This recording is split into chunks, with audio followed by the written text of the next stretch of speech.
ತತ್ವೋಪದೇಶಕರ್ತಾರಂ ನತ್ವಾ ಭಕ್ತಿ ಪುರಸ್ಸರಂ. ಪರಮಪೂಜ್ಯ ಪ್ರಾತಸ್ಮರಣೀಯ ಸದ್ಗುರುಗಳ ಚರಣಾರವಿಂದಗಳನ್ನು ಹೃತ್ಪದ್ಮದಲ್ಲಿ ಧ್ಯಾನಿಸಿ ಅದ್ವೈತ ಸಾರ್ವಭೌಮ ಸಕಲ ಮತೋದ್ಧಾರಕ ಜಾತ್ಯತೀತ ಜಗದ್ಗುರು ಸಿದ್ಧಾರೂಢರ ಮೌನ ಮಹಾಯೋಗಿ ಜಗದ್ಗುರು ಗುರುನಾಥಾರೂಢರ ನಗರದ ಆರಾಧ್ಯ ದೈವ ಜಗದ್ಗುರು ಮಹಾಲಿಂಗೇಶ್ವರನ ಈ ಕ್ಷೇತ್ರದ ಆರಾಧ್ಯ ದೈವ ಸದ್ಗುರು ಸಿದ್ದಯ್ಯಪ್ಪನವರ ಪಾವನ ಪಾದಾರವಿಂದಗಳಲ್ಲಿ ಹೊಣೆ ಮಣಿದು ಇದು ಪರ್ಯಂತರವಾಗಿ ತಮ್ಮ ಅನುಭವವನ್ನು ನಮ್ಮೆಲ್ಲರಿಗೆ ಹಂಚಿಕೊಟ್ಟಿರುವಂತಹ ಮಾತಾಶ್ರೀ ಅವರಲ್ಲಿ ವಂದನೆಗಳನ್ನು ಸಮರ್ಪಿಸಿ ತಮ್ಮೆಲ್ಲರಿಗೆ ಅನಂತ ಶರಣಾರ್ಥಿಗಳು. ಇದು ಪರ್ಯಂತರವಾಗಿ ಪೂಜ್ಯರು ಶ್ರೀಮದ್ ಭಾಗವತದ ಪ್ರಯೋಜನವನ್ನು ಭಾಳ ಸುಂದರವಾಗಿ ಉಪದೇಶ ಮಾಡ್ತಾ ಬಂದಿದ್ದಾರೆ. ಮನುಷ್ಯನಾಗಿ ಹುಟ್ಟಿದ ಬಳಿಕ ಪರಮಾತ್ಮನನ್ನು ಸಾಕ್ಷಾತ್ಕಾರ ಮಾಡಿಕೊಳ್ಳುವುದೇ ಮುಖ್ಯವಾದ ಉದ್ದೇಶದ. ನಮ್ಮ ಉದ್ದೇಶ ಒಳ್ಳೆಯದಿತ್ತು ಅಂತಂದರೆ ಸಾಧನೆ ನಮಗೆ ಸಹಕಾರ ಮಾಡ್ತಾ ಇದ್ದಾವೆ. ಉದ್ದೇಶನ ಇದ್ದಿದ್ದಿಲ್ಲ ಅಂದರೆ ಇದೇ ಭೂಮಿ ಮೇಲೆ ಇದೇ ನೀರು ಕುಡಿದು ಇದೇ ಅನ್ನ ತಿಂದು ಬಸವಾದಿ ಶರಣರು ಪ್ರಪಂಚದಲ್ಲಿದ್ದೇ ಪರಮಾರ್ಥವನ್ನು ಸಾಧಿಸಿದ್ದು ನಿಮ್ಮೆಲ್ಲರಿಗೂ ಗೊತ್ತಿದ್ದ ವಿಷಯ. ಕಾರಣ ಏನು ಅಂತ ಕೇಳಿದ್ರೆ ಅವರಿಗೆ ಪ್ರಪಂಚ ಪ್ರಾಮುಖ್ಯ ಇದ್ದಿದ್ದಿಲ್ಲ, ಅವ್ರಿಗೆ ಜನ್ಮ ಸಾರ್ಥಕದ ಪ್ರಾಮುಖ್ಯತೆ ಇತ್ತು. ನಮಗೆ ಹೆಂಗಾಗ್ಯದ? ಪ್ರಪಂಚ ಮುಖ್ಯ ಆಗ್ಯದ ಅಲ್ಲ. ಇಚ್ಛೆ ಬಲ ಒಂದು ಸಾಧಿಸಬೇಕಾಗಿತ್ತು ಅಂದರೆ ಈ ಬದುಕು ಮತ್ತೊಮ್ಮೆ ಸಿಗುದ ನೇಮ ಇಲ್ಲ. ಏನೋ ಸಿಕ್ಕದ ಈ ಮನುಷ್ಯ ಜನ್ಮ, ಇದು ಮತ್ತೊಮ್ಮೆ ಬರುದಲ್ಲೋ ಅಲ್ರಿ. ಹೋಗುತ್ತಿದೆ ಕಾಯ ವ್ಯರ್ಥ, ಇದರ ಲಾಘವ ತಿಳಿದವ ಯೋಗಿ ಸಮರ್ಥ ಅಂತ ಹೇಳ್ತಾ ಇದ್ದಾರೆ. ಇರುವುದರೊಳಗಾಗಿ ನಾವು ಏನಾದ್ರು ಒಂದು ಸಾಧಿಸಬೇಕನ್ನುವಂತಹ ಪೂರ್ಣವಾದ ಇಚ್ಛೆಯೊಳಗೆ ಬಹಳ ಶಕ್ತಿ ಅದ.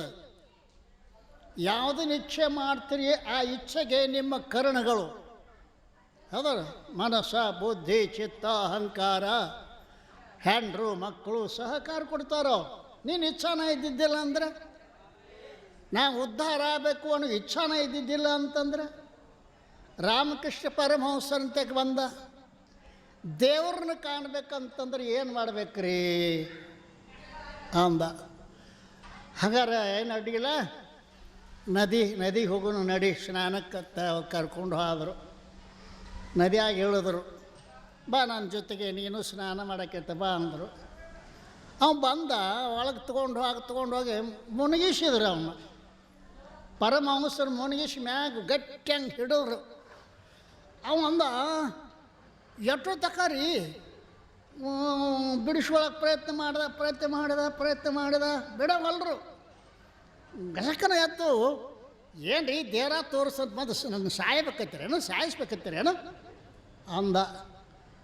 ಏನಿಲ್ಲ, ನೀ ಪರಮಾತ್ಮನ ನೋಡಬೇಕು ಅಂತಂದಿದ್ದೆಲ್ಲ, ಈ ಮುನಿಗಿದಾಗಿ ಹೆಂಗೆ ಅನ್ನಿಸ್ತೀನಿ ನನಗೆ? ನಾ ಮುನಿಗಿಸಿನೆಲ್ಲ ಹ್ಯಾಂಗೆ ಯಾವಾಗ ಎದ್ದೀನೋ ಅಂತ ಒಂದೇ ಅಲ್ರಿ, ಯಾವಾಗ ಎದ್ದೀನೋ ಅಂತ ನನ್ನ ಮನಸ್ಸು ಚಟಪಡಿಸ್ತಿತ್ತು. ಹಂಗೆ ನಿನ್ನ ಮನಸ್ಸು ಯಾವಾಗ ದೇವ್ರ ಕಂಡಾನು ಅಂತ ಚಟಪಡಿಸ್ತಂತ ತಾನೇ ಬರ್ತಾನೆ ಪರಮಾತ್ಮ. ಅಷ್ಟು ಇಚ್ಛೆ ಬಲ ಐತೇನೋ ಇಲ್ಲೋ ನಮ್ಮಲ್ಲೇ ಅಲ್ರಿ. ಒಂದು ಇಚ್ಛೆ ಬಲವಾಗಿರ್ಬೇಕು ನಿಮಗೆ, ಏನಾರು ಇರಲಿ ಅದು. ಸಂಸಾರದೊಳಗೆ ಏನು ಇಚ್ಛೆ ಆಯ್ತು ನೋಡಿ, 1 2 ಅಯ್ಯೋ ಅಯ್ಯೋ ಅಯ್ಯೋ ಅಯ್ಯೋ, ಮಕ್ಕಳು ಮೊಮ್ಮಕ್ಕಳು, ಏನು ಸ್ವಸ್ತಾರು ಸುಡಗಾಡು ಸಂತಿ. ಅವ್ರಿಗೆ ಇದ್ದಿದ್ದಿಲ್ಲೇನು? ಬಸವಾದಿ ಶರಣರಿಗೆ ಇದ್ದಿದ್ದಿಲ್ಲೇನು? ಇತ್ತು. ಆದರೆ ಅವ್ರಿಗೆ ಮನುಷ್ಯತ್ವದ ಗುರಿ ಗೊತ್ತಿತ್ತು. ಗುರಿ ಜೊತೆನೆ ಇಚ್ಛಾ ಇತ್ತು ಅಂತಂದ್ರೆ ನಮ್ಮ ಕರ್ಣಗಳು ನಮಗೆ ಸಾಧನ. ಸಮಯದ ಆನಂದಬಹುದು ಶಂಭುಲಿಂಗದ ಸುವಿಚಾರ ಭಕ್ತಿ ಎಂಬುದರಿಯದೆ ಸುಮ್ಮನೆ ಕಾಲವನ್ನು ಕಳೆದು ಸಾವುದು ಉಚಿತವೇ. ಅಬ್ಬಾ, ಸಮಯದ ಆನಂದಬಹುದು ಶಂಭುಲಿಂಗದ ಸುವಿಚಾರ ಭಜನೆ ಭಕ್ತಿ ಎಂಬುದರಿಯದೆ. ನಿನಗೆ ಸಮಯದ ಆನಂದ ಬೇಕಾಗೈತಿಲ್ಲ? 3 ಹಾದಿದಾವೆ: ಸುವಿಚಾರ, ಭಜನೆ, ಭಕ್ತಿ. ಸುವಿಚಾರ ಅಂದ್ರೆ ಜ್ಞಾನ, ಭಜನೆ ಅಂತಂದ್ರೆ ಏನು? ಉಪಾಸನೆ, ಭಕ್ತಿ ಕರ್ಮ. ಈ 3 ಹಾದಿಯೊಳಗೆ ನಿನಗೆ ಯಾವುದರೇ ಒಂದು ಹಾದಿ ಹಿಡ್ಕೋ. ಯಾವ ಹಾದಿನೂ ಇಲ್ಲ, ನಮಗೆ ಉದ್ದೇಶನೇ ಇಲ್ಲ. ಮನುಷ್ಯ ಜನ್ಮದ ಉದ್ದೇಶ ಇದು ಸಾರ್ಥಕ ಆಗಬೇಕು. ನಮ್ಮ ಶರೀರ ಬಿದ್ದು ಹೋದ ಬಳಿಕ ಅಲ್ರಿ ನಮ್ದೇನಾದರೂ ಬದುಕು ಜನರಿಗೆ ದಾರಿಯನ್ನು ತೋರಿಸ್ತಕ್ಕಂಥ ಬದುಕಾಗಬೇಕಾಗ್ತದೆ ಅಲ್ರಿ. ವಾಚಸ್ಪತಿ ಮಿಶ್ರ ಅಂತ ಒಬ್ಬರಾಗಿ ಹೋಗಿದ್ದಾರೆ. ಅವ್ರದೊಂದು ಬಲವಾದ ಇಚ್ಛೆ ಏನು? ಒಂದು ಸುಂದರವಾದ ಗ್ರಂಥವನ್ನು ಬರಿಬೇಕು. ಪ್ರಬಲವಾದ ಇಚ್ಛೆ. 20 ವರ್ಷ ಅವ ಹಂಗೆ ಓದೋದು ಬರೆಯೋದು. ಇದರಾಗ ಒಂದು 20 ಆತು, 21 ಆತು, 25ಕ್ಕೆ ಬಂತು ವಯಸ್ಸು. ಮತ್ತೊಂದು ಕಡೆ ಇಲ್ಲ ಒಂದು ಸಾಧಿಸ್ಬೇಕು ಇದನ್ನು ನಾನು ಜೀವನದೊಳಗೆ. ಆವಾಗ ಅವ್ರವ್ವ, ಯಪ್ಪ ಒಬ್ಬನೇ ಮಗ, ನಿನಗೆ ಮದುವೆ ಮಾಡ್ಬೇಕಂತ ನನ್ನ ಇಚ್ಛೆ ಅದ. ಮದುವೆ ಮಾಡಿ ಸೊಸಿ ಕರ್ಕೊಂಬಂದು ಮೊಮ್ಮಕ್ಕಳು ನೋಡ್ಬೇಕಂತ ನನ್ನ ಇಚ್ಛೆ ಅದ. ಯವ್ವ ನನಗೆ ಟೈಮ್ ಇಲ್ಲ ಅಂದ. ಎದಕ್ಕೆ? ಮದುವೆ ಆಗ ನಂದು ಬರೀದೈತಿ ಓದೋದೈತಿ, ನನ್ನ ಟೈಮ್ ಇಲ್ಲ. ಎಷ್ಟೊತ್ತು ಹಿಡಿತದ ಮದುವೆ? ತಮ್ಮ ಎಟ್ಟರು ಒಂದು ದಿವಸದಾಗರೆ ಮುಗಿಸೋಣಪ್ಪ, ಚಲೋ ಕಣ್ಣೆ ಅಂತ ಅಂದರು. ಹಾಂ, ಅವ ಒಂದು ಕಡೆ ಕೈ ಹಿಡ್ದದ್ದು ಚೆಂತಿ, ಒಂದು ಕೈಯಾಗ ಪುಸ್ತಕ ಹಿಡ್ದದ್ದಂತ ನೋಡ್ರಿ. ಇಚ್ಛೆ ಹೇಳಕತ್ತೆ ನಿಮಗೆ ಮೊದಲನೇ ನಾ ಏನು ಹೇಳ್ಬೇಕತ್ತೀರ ಅದನ್ನು ಲಕ್ಷ್ಯದಾಗ ಇಟ್ಕೋರಿ. ಮೊದಲು ಪ್ರಬಲವಾದ ಇಚ್ಛೆ ಇತ್ತು ಅಂದ್ರೆ ನಿಮ್ಮ ಕರ್ಣಗಳು ನಿಮಗೆ ಸಾಧನೆ ಹಾಕವ. ಕರ್ಣಗಳು ಕರ್ತೃವಿನ ಅಧೀನದಲ್ಲಿರಬೇಕೇ ವಿನಃ, ಹೌದಲ್ರಿ? ಕರ್ಣದ ಅಧೀನ ಅದಂದ್ರೆ ಕರ್ಣಗಳೇನು? ಅಂತಃಕರಣ, ಮನ, ಬುದ್ಧಿ, ಚಿತ್ತ, ಅಹಂಕಾರ ಇವೆಲ್ಲ ಕರ್ತೃವಿನ ಅಧೀನದಲ್ಲಿರಬೇಕು. ಕೊಡಲಿಯಿಂದ ಕಡದ ಅಂತ ತಿಳ್ಕೊ ರಾಮ. ಆ ಕೊಡಲಿಗೆ ಶಿಕ್ಷೆ ಆಕತ್ತೋ ಏನು ಕಡದ ಕರ್ತೃಗೆ ಶಿಕ್ಷೆ ಆಕತ್ತೋ? ಕರ್ತೃಗೆ ಆಕತಿ. ನಾವು ಕರ್ತೃ ಅಂದರೆ ಪ್ರಬಲವಾದ ಇಚ್ಛೆ ಇತ್ತು ಅಂತಂದ್ರೆ ಕರ್ಣಗಳು ತಾವೇ. ಯಾಕೆ ನಮ್ದು ಇಚ್ಛಾ ಗುರಿನ ಅದ. ಆಕೆ ಮದುವೆ ಆಯ್ತು, ಆಕೆ ಬಂದು ಮುದುಕಿ ಸತ್ತು ಹೋತು. ಆಕೆ ನೋಡಲು ಇವು ಮುಂಜಾನೆ ಆದ ಕೂಡಲೇ ಪುಸ್ತಕಗಳು ಹರಿಕೊಂಡು ಕುಂಡ್ರವ. ಅದಾದ ಕೂಡಲೇ ಇದನ್ನು ಓದೋದು ಬರೆಯೋದು ಮಾಡಕತ್ತಿದ. ಆಕೆ ನೋಡಿಳು ನಮ್ಮ ಯಜಮಾನ್ರು ಏನೋ ಒಂದು ಉದ್ದೇಶ ಇಟ್ಕೊಂಡಾರ, ಅವ್ರಿಗೆ ನಾವು ಪ್ರತಿಬಂಧಕ ಮಾಡಬಾರ್ದಂಥೇಳಿ ಅವ್ರಿಗೆ ತಿಳಿಲಾರ್ದನ ಹಿಂದೆ ಸೇವಾ ಮಾಡಕತ್ತಾಳ ಆಕೆ ಹೆಣ್ಮಗಳು. ಏನ್ರಿ ಏನಾಕಿ ತವ್ರ ಮನೆಗೆ ಬಂದಾಳ ನಾನು ಹೆಂಡ್ತಿ ಬೇಕು ಮನ್ಯಾಗ ಅದಾಳ ಅನ್ನೋದು ಅವ್ನ ಕಲ್ಪನಾನ ಇಲ್ಲ. ಹಂಗೆ ಮುಂಜಾನೆ ಹಾಕಿ ನೀರು ಕಾಸಾಕಿ ಜಳಕ ಆದ ಕೂಡಲೇ ನಾಷ್ಟ ಗಿಡಾಕಿ ತಂದ ಮುಂದೆ ಪುಸ್ತಕ ಎಲ್ಲ ಇಡಾಕಿ ಅವನು ದಿವಸ ಓದೋದು ಎಲ್ಲ ಬಂದು ಕುಂಡ್ರಮ್ಮ. ಹಿಂಗೆಲ್ಲ 1 ವರ್ಷ ಅಲ್ಲ 2 ವರ್ಷ ಅಲ್ಲ 50 ವರ್ಷಗಳ ಕಾಲದವ. ಇನ್ನೊಬ್ಬಕ್ಕಿ ನಮ್ಮ ಮನ್ಯಾಗ ಅದಾರ ಅನ್ನೋದು ಅವ್ನ ಕಲ್ಪನಾನ ಇಲ್ಲ. ಒಂದು ದಿವಸ ಏನಾಯಿತು ಅಂತಂದ್ರೆ ಆ ದೀಪ ಆರಕತ್ತಿತ್ತು ಸಾಯಂಕಾಲ. ಆಕೆ ಏನು ಮಾಡಿಳು ಅಂದ್ರೆ ಅದಕ್ಕೆ ಎಣ್ಣೆ ಹಾಕಿ ಕುಡಿ ಚಾಚಿ ಹಿಂಗೆ ಮುಂದೆ ಮುಂದೆ ಆ ಪುಸ್ತಕನಾಗ ಆಕೆ ನ್ಯಾಳ ಬಿತ್ತು ನೋಡ್ರಿ. ಮ್ಯಾಲೆ ನೋಡಿದ, ನೀವು ಯಾರು ಅಂತ ಕೇಳ್ದಂತಮ್ಮ. ಎಷ್ಟು ಪ್ರಬಲವಾದ ಇಚ್ಛೆ ಒಳಗೆ ಮುಳುಗಿತ್ತು ಅವನ ಮನಸ್ಸು, ಅದನ್ನು ಹೇಳ್ರಿ. ನೀವು ಇಚ್ಛೆ ಮಾಡ್ರಿ. ನಿಮ್ಮ ಕರ್ಣಗಳು ತಾವೇ ತಾವೇ ತಾವೇ ನಿಮ್ಮ ಇಚ್ಛೆನೊಳಗೆ ದೃಢತೆ ಇಲ್ಲ. ದೃಢತೆ ಇಲ್ಲದಕ್ಕಾಗಿ ನಾವು ಹಿಂದುಳಿಯಾಕತ್ತೀವಿ ಇಲ್ರಿ. ಯಾರು ನೀವು ಅಂದ ಕೂಡಲೇ ಯಾಕೆಂದ್ರು ನೀವು ನಿಮ್ಮ ಕೆಲಸ ಮಾಡಿರಿ, ನಾ ಯಾರು ಯಾಕಿರಲಿ ಅಥವಾ ಹಾಕಿನೋ ನಿಮ್ದೇನು ಕೆಲಸ ಅದ ಅದನ್ನು ಮಾಡಿರಿ. ಅದೆಲ್ಲ ಕರೆ. ಮತ್ತು ನೀ ಯಾರು, ನಾ ಇನ್ನೊಬ್ಬರನ್ನ ಈ ಮನ್ಯಾಗ ಅದಾರು ನನಗೆ ಇವತ್ತು ಗೊತ್ತಾಗೈತಿ, ನಾನು ನಿಮ್ಮ ಧರ್ಮ ಪತ್ನಿ. ಹೌದು, ಎಂತ ಬಂದಿದ್ದೀನಿ ನೀನು? ಬಂದು 40 ವರ್ಷ ಆಯ್ತು. ಒಬ್ಬ ಇತಿಹಾಸ ನಿಮ್ಮಲ್ಲಿ ಯಾವರೇ ಅದಾವನೇ ಇಂಥವು. ಇಚ್ಛೆ ಎಷ್ಟು ಪ್ರಬಲ ಇತ್ತವನು, ಸಂಸಾರವನ್ನು ಅವನು ಕನಸಿನಾಗ ಸಾಯ್ತಿಲ್ಲ. ಈ ಇಚ್ಛೆ ಪ್ರಬಲ ಮಾಡ್ಕೊರಿ ಮೊದಲನೇದ್ದು. ನನ್ನ ಜನ್ಮ ಸಾರ್ಥಕ ಅದು, ಇನ್ನೇನು ಹುಟ್ಟಿ ಬರಬಾರ್ದು. ಇದು ಗಟ್ಟಿ ಮಾಡ್ಕೊಂಡ್ರಿ ಅಂತಂದ್ರೆ ನಿಮ್ಮನ್ನು ಸಂಜೆನಾಗ ತಾನೇ ಮಟ್ಟ ಕಾರ್ಕೊಂಡು ಬರ್ತೈತೆ. ಅದು ನಿಮ್ಮ ಇಚ್ಛೆ. ನೀವು ಇಚ್ಛೆದಾಗ ಹೋಗ್ಲೋ ಬ್ಯಾಡೋ, ಅಯ್ಯೋ ಧಾರಾವಾಹಿ ಚಲೋ ಐತಿವಪ್ಪ ಕುಂತರ ಅಲ್ಲೇ ಧಾರಾವಾಹಿ. ನೀನು ಧಾರಾವಾಹಿ ನೋಡ್ಕೋ. ಆ ಧಾರಾವಾಹಿ ಏನು ಮಾಡ್ತೀರಿ? ಏನು ಧಾರಾವಾಹಿ ನೋಡು, ಏನಾಗೈತಿ ನೀನು ಹಣೆ ಬರ ಅಲ್ಲ, ವಿಚಾರ ಮಾಡೋ ಒಂದು ಸ್ವಲ್ಪ. ಆವಾಗ ಮುಗಿದುತ್ತದ. ಅವತ್ತನ ಒಂದು ಪುಸ್ತಕ ಬರೀದೆ ಹೇಳ್ರಿ. ಆವಾಗ ಅಂದವ, ನಿನ್ನ ತ್ಯಾಗಕ್ಕೆ ನನ್ನ ಪುಸ್ತಕ ಪೂರ್ಣ ಆಯ್ತು. ನೀ ತ್ಯಾಗ ಮಾಡಿದ್ದಿಲ್ಲ ಅಂದರೆ ಇದು ಪೂರ್ಣ ಆಗೋದಿಲ್ಲ, ಹಾಕಿದ್ದಿದ್ದಿಲ್ಲ.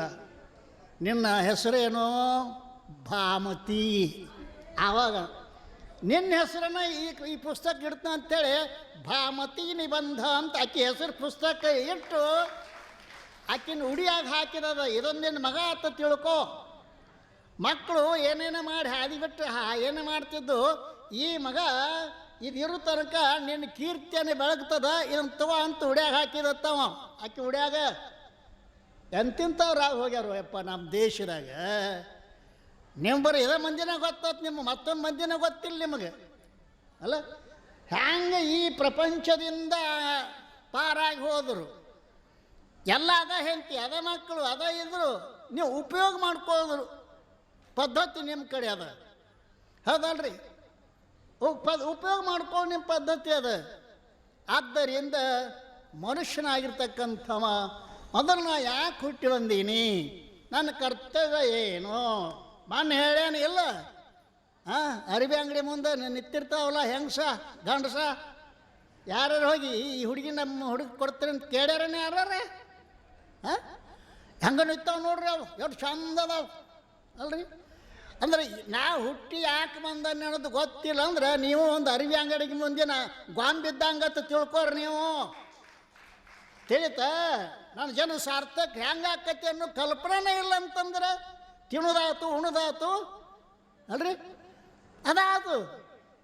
ಅದೇ ಕಂಡುದನೆ ಬಳಿಕಂ ಕಾಣುತ್ತ, ಉಂಡ ರಸನೆ ಮಗುಳೆ ಉಣುತ್ತ, ಕೇಳ್ದಂದ್ರೆ ಬಳಿಕಂ ಕೇಳುತ್ತ, ಪಿಷ್ಟ ವಿಭೀಷಣ ವಿಧಿ ಅಂತೆಲ್ಲ ಕಷ್ಟವಿದೆ ನೋಡಿದ ಬೇರಿಲ್ಲ. ಪಿಷ್ಟ ವಿಭೀಷಣ ವಿಧಿ ಅಂತೆಲ್ಲ ಬೀಸಿದ್ದ ಬೀಸ್ತಿತ್ತ ಮುದುಕಿ, ಆ ಹಿಟ್ಟು ತೊಗೊದು ಮತ್ತೆ ಬೀಸೋದು, ಆ ಹಿಟ್ಟು ತೊಗೊದು ಮತ್ತೆ ಬೀಸೋದು. ಬೀಸಿದ್ದ ಬೀಸಿ ಬೀಸು ಮುದುಕಿಗೆ ಮೂರ್ಖಂತಿರೋ ಶಾನ್ಯಾರ ಅಂತಿರೋ ನೀವು ಅನ್ರಿ. ನೀವು ಮುಂದೆ ಐತೆ ಅದಕ್ಕೆ ಅನ್ರಿ. ನೀವು ಬೀಸಿದ್ದಕ್ಕೆ ಮೂರ್ಖ ಅಂದ್ರೆ ಮಾಡಿದ ಸಂಸಾರ ನಮ್ಗೆ ಕಾಣೋರ್ಗೆ ಏನು ಅನ್ಬೇಕು ಅದನ್ನು ಹೇಳ್ರಿ ನಮಗೆ.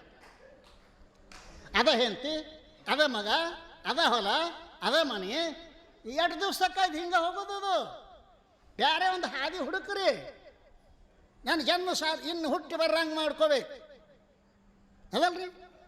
ಇನ್ನೆಂದು ನಾವು ಹುಟ್ಟಿ ಬರ್ದಂಗೆ ಮಾಡ್ಕೋಬೇಕಾಗಿತ್ತು ಅಂತಂದ್ರೆ 3 ಭಕ್ತಿ, ಜ್ಞಾನ, ವೈರಾಗ್ಯ. ನಿಮ್ಮ ಈ ತಾಕತ್ತು ಯಾವುದದ ಅದನ್ನು ಮಾಡಿದ್ರಿ ಅಂತಂದ್ರೆ ಅದು ಮೊಟ್ಟ ಮೊದಲನೇದ್ದೇನು ನಿಮ್ಮ ಜಿಜ್ಞಾಸೆ ಅಂದ್ರೆ ನೋಡಮ್ಮ. ಜಿಜ್ಞಾಸೆ ಅಂದ್ರೆ ತಿಳಿಯಬೇಕೆಂಬ ಇಚ್ಛೆ, ಮಾಡಬೇಕೆಂಬ ಇಚ್ಛೆ ಪ್ರಬಲ ಆಗಿತ್ತು ಅಂತಂದರೆ ನಿಮಗೆಲ್ಲವೂ ಸಲಕರಣ ತಾವೇ ತಾವೇ ತಾವೇ ತಾವೇ ಭಗವಂತನ ಸಂಕಲ್ಪದ ಯಾರು ನನ್ನ ಕಡೆಗೆ ಬರ್ತಾರೋ ಅವ್ರ ಯೋಗಕ್ಷೇಮವನ್ನು ನಾನು ನೋಡುತ್ತೇನೆ ಅಂತ ಕೈ ಎತ್ತಿ ಹಾನಿ ಮಾಡಿ ಹೇಳ್ಯಾನ ಪುಣ್ಯಾತ್ಮ. ಹಾಂ, ಕರವ ಕಮಲ ವ್ಯಕ್ತಿ ಪ್ರತಿಜ್ಞೆ ನೀಶನು ವರವಯದ ವರಿಯ ಮಾಡಿದ ನಿಂತು. ಹಾಂ, ಪರಮಾತ್ಮ ಕೈಗಳು ಕಮದಂಥ ಕೈಗಳನ್ನ ಮ್ಯಾಂಗ್ಲತ್ತಿ ವೇದಗಳನ್ನ ಮುಟ್ಟಿ ಹಾನಿ ಮಾಡಿ ಹೇಳ್ಯಾನಂತ.